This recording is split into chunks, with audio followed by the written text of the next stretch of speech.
on offense the last 6 games, really. Talk to me about it. Tell me what you guys are doing at the plate together. What is making the kids play harder. Well, I don't know if it's making them play harder. It's just we're getting better results. I feel like that we played hard all the way. It's just, we just hadn't been our best friend at the plate at times. And being more selective, not getting ourselves out, not having near the strikeouts that we were incurring earlier when we were struggling. So really just getting a lot of good pitches and getting in hitters' counts and taking advantage of it, scoring a lot of runs with 2 outs and a lot of situational things. Saw another sac fly today. Sarge gave us.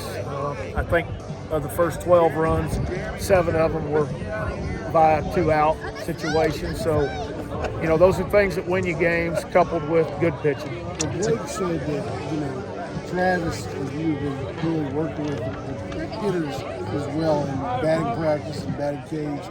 Is that just doing it every day, getting consistent with that? No, it hadn't been anything with me working with them other than just telling them talking about attitude and talking about purpose when they go to the plate. What that purpose being, what the situation is, and dictating, exactly what kind of a bat we're looking for. So, but I think more than anything, it's attitude. And I think we learned last weekend from Coastal Carolina, if you want to know the truth. I mean, their hitters had an unbelievable plan at the plate. They extended at bats, they spoiled pitches. And we talked about that after Saturday's game. I mean, we identified some characteristics of what Coastal Carolina did against us. And, sometimes you learn from the opponent. Sometimes you learn from the opponent's coach, whatever it is. But, I think addressing that, obviously I've seen our at-bats really, really improve and become quality at-bats for the most part. It's a pretty good day at the yard when you get 5 home runs.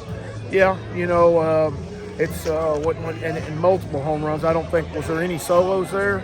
Or were they all multi-runs? Johnson, okay, solo. So, the 2 that we gave up, I believe, on their end were both solo home runs. So, when you can get crooked number home runs, certainly those runs add up real fast. But real proud of our hitters, especially down in the order. Pato had a great day. Blake Johnson had a great day. That's your 7 and 9 hole hitter.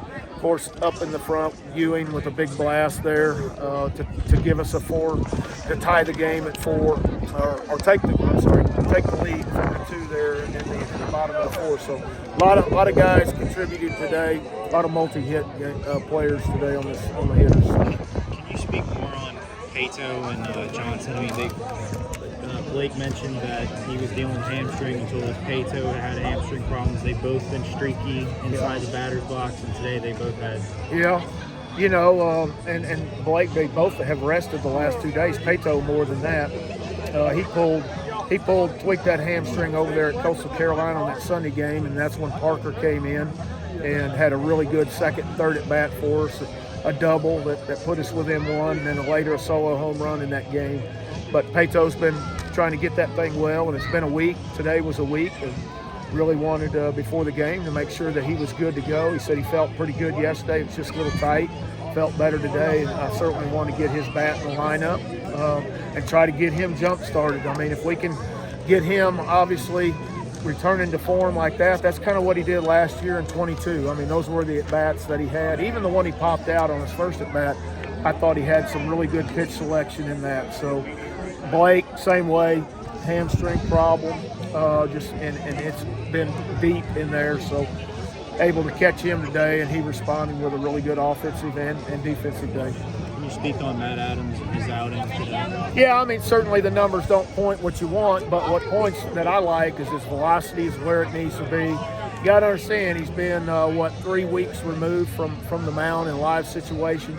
He never threw a live pin before today. I mean, he threw 2 pins, but what I'm saying against a hitter, he had 2 pins had one on Tuesday and one on Thursday, and basically it was just to make sure that the arm was responding and there was no pain, which there wasn't, and there wasn't any today. I think you credit Arkansas State. They had a sense of urgency to not be swept, and you saw that. But also the walk and the hit batters in the first inning led to a couple of hits after that, so kind of self-destructed in that, and we've seen that when we give those freebies up. a lot of times we hadn't gotten away with it. And, you know, unfortunately with Matt today on his line, that's what it reflected, the walk and the hit batters, then a couple of hits to plate those 2 runs.